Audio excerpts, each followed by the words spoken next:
Prosseguindo o livro O Sacerdócio de Cristo, uma revelação eterna, capítulo 32, estudando as profecias. Jesus veio à terra resgatar Israel do ismaelismo que roubara o sumo sacerdócio de Zacarias, motivo pelo qual o casal não tivera filhos. Só na velhice Deus mandou João, por ordem bíblica, o pai daquele que preparou o caminho do Senhor, seria sumo sacerdote em Israel. Portanto, a voz que clama no deserto era sumo sacerdote e não profeta. Isso o tornou o último sumo sacerdote de Levi e da antiga aliança. Lucas 1:5. Existiu no tempo de Herodes, rei da Judéia, um sacerdote chamado Zacarias, da ordem de Abias, cuja mulher era das filhas de Arão, e o seu nome era Isabel. João Batista preparou o caminho do Messias, entregando-lhe o sacerdócio de seu pai Zacarias. Isto seria cumprir toda a justiça. Cristo falando isto, João entendeu e o batizou. Mateus 3:15. Jesus, porém, respondendo, disse-lhe: Deixa por agora, porque assim nos convém cumprir toda a justiça. Então ele permitiu.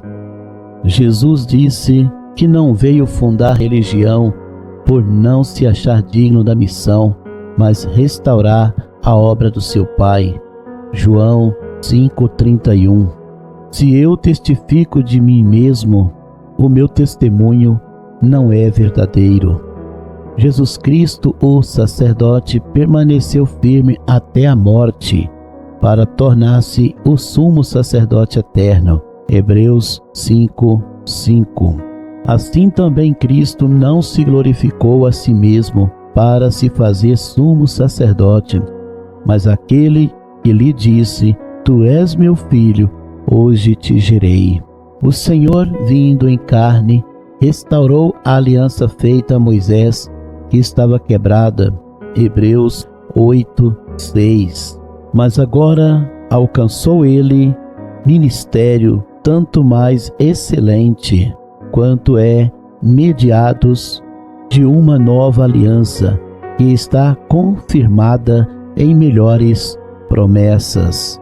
O Filho de Deus tornou-se a lei ismaelita inferior aos mandamentos dados a Moisés. Inclusive disse que a vontade do Senhor prevaleceria acima dos profetas.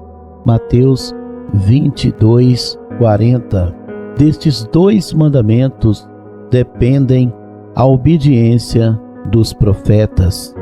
Jesus, o nosso sumo sacerdote, disse aos discípulos que o evangelho do reino anunciado naquele tempo voltaria na consumação desse tempo. Mateus 24:14. E este evangelho do reino será pregado em todo o mundo, em testemunho a todas as gentes, e então virá o fim. Hebreus 8:8. Porque, repreendendo-os, lhes diz: Eis que virá dias, diz o Senhor, em que com a casa de Israel e com a casa de Judá estabelecerei uma nova aliança. Jesus recebeu o sacerdócio de João. Isto seguiria para sempre, inclusive na redenção humana. Hebreus 4:14.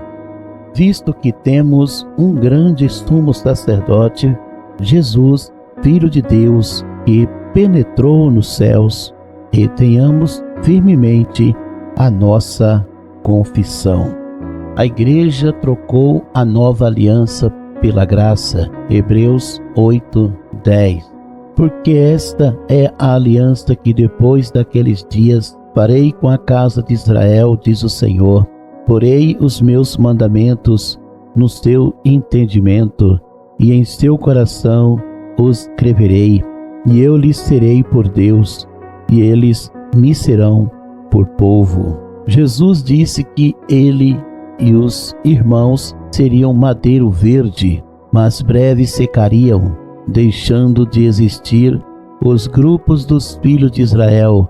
Lucas 23, 31. Porque se ao madeiro verde fazem isto, que se fará ao seco? Muito antes, Ezequiel contemplou o vale de ossos secos, que dizia ser as tribos dos filhos de Israel, e foram aniquiladas por um homem muito forte. Ezequiel 37, 1.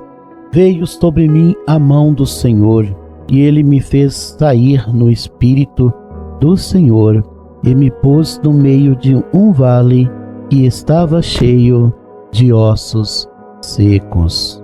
O Filho de Deus afirmou que uma pessoa possuindo força fecharia a porta, e Constantino, o imperador, foi aquele que reeditou os livros sagrados, fundou a igreja e aniquilou os irmãos. Apocalipse 3, 8. Eu sei as tuas obras, e eis que diante de ti pus uma porta aberta, e ninguém a pode fechar, tendo pouca força. Guardaste a minha palavra, e não negaste o meu nome. Naquele tempo, Roma se achava desgastada. Constantino queria levantá-la a todo custo. Daniel 7, 7. Depois disto, eu continuei olhando nas visões da noite, e vi o quarto animal, terrível e espantoso, e muito forte, o qual tinha dentes grandes de ferro. Ele devorava e fazia em pedaços, e pisava aos pés o que sobejava. Era diferente de todos os animais que apareceram antes dele, e tinha 10 chifres. O sistema religioso fundado por Constantino diferiu dos reinos conquistados com espada. Na fundação da igreja, aos 325, no concílio de Nicéia, foi estarrecedor. Os grupos dos filhos de Israel foram banidos. Os mensageiros deveriam pregar o que dizia a cartilha de Nicéia. Apocalipse 13, 5. E foi-lhe dada uma boca para proferir grandes coisas e blasfêmias, e deu-se-lhe poder para agir por 42 meses. O Tratado de Nicéia proibiu o sacerdócio de Cristo. Isto ressuscitou a besta ferida mortalmente. Apenas assinando o decreto, Constantino, o dragão, a curou instantaneamente daquela ferida. Apocalipse 13, 5. E viu uma das suas feridas como ferida de morte, e a sua chaga mortal foi curada, e toda a terra se maravilhou após a besta. A igreja do imperador espalhou pela terra, e o povo dizia: agora servimos ao Deus verdadeiro. Apocalipse 13, 4. E adoraram o dragão, que deu à besta o seu poder, e adoraram a besta, dizendo: quem é semelhante à besta? Quem poderá batalhar contra ela? Todos honravam Constantino, porque poderiam ser crentes do próprio jeito, diferente das tribos dos filhos de Israel, que exigiam autenticar o sacerdócio de Cristo e a nova aliança. A fundação do imperador seguiria até uma data precisa, 2018, ou 42 meses na opção bíblica. A figueira brotou em 1948, porque Cristo disse que secaria um tempo e depois brotaria. Mateus 24, 32. Aprendei, pois, esta parábola da figueira. Quando já os seus ramos se tornam tenros e brotam folhas, sabeis que está próximo o verão. Nesse mesmo ano, também se cumpriu o que Deus dissera a Ezequiel: poderão viver esses ossos? O profeta respondeu: tu sabes, Senhor. Ezequiel 37, 3. E me disse: Filho do homem, porventura viverão estes ossos? E eu disse: Senhor Jeová, tu o sabes. Naquele exato momento começou a geração da figueira, que seria o tempo de uma vida humana. Mateus 24, 34. Em verdade vos digo que não passará esta geração sem que todas estas coisas aconteçam. Para acontecer o juízo que a Bíblia afirma, seria preciso anunciar o Evangelho eterno. Apocalipse 14, 6. E vi outro anjo voar pelo meio do céu, que tinha o Evangelho eterno para o proclamar aos que habitam sobre a terra e a toda nação, tribo, língua e povo. Após o Evangelho eterno chegar, 4 anjos foram enviados para retirar os 4 ventos da terra. Apocalipse 7, 1. E depois destas coisas, vi 4 anjos que estavam sobre os 4 cantos da terra, retendo os 4 ventos da terra, para que nenhum vento soprasse sobre a terra, e nem sobre o mar, nem contra árvore alguma. Quando eles foram executar a missão, outro anjo apareceu do leste, dizendo que aguardassem assinalar primeiro os servos do nosso Deus. Apocalipse 7, 3. Dizendo: não danifiqueis a terra, nem o mar, nem as árvores, até que hajamos assinalado nas suas testas os servos do nosso Deus. O número que seriam assinalados foram registrados para todos obterem conhecimento. Apocalipse 7, 4. E ouvi o número dos assinalados, e eram 144.000 as tribos dos filhos de Israel. Nesse meio tempo, Deus também disse a Ezequiel: esses mortos poderão reviver? Ezequiel 37, 9. E ele me disse: profetiza ao Espírito, profetiza, ó Filho do homem, e diz ao Espírito: assim diz o Senhor Jeová, vem dos 4 ventos, ó Espírito, e assopra sobre estes mortos para que vivam. Assim que houver assinalado os servos do nosso Deus, a catástrofe recairá sobre toda a terra. Apocalipse 7, 2. E vi outro anjo subir do lado do sol nascente, que tinha o selo do Deus vivo, e clamou com grande voz aos 4 anjos, a quem fora dado o poder de danificar a terra e o mar. Entre doenças e pestes infames, Deus se fará silêncio nas igrejas. Nenhum milagre ou cura acontecerá.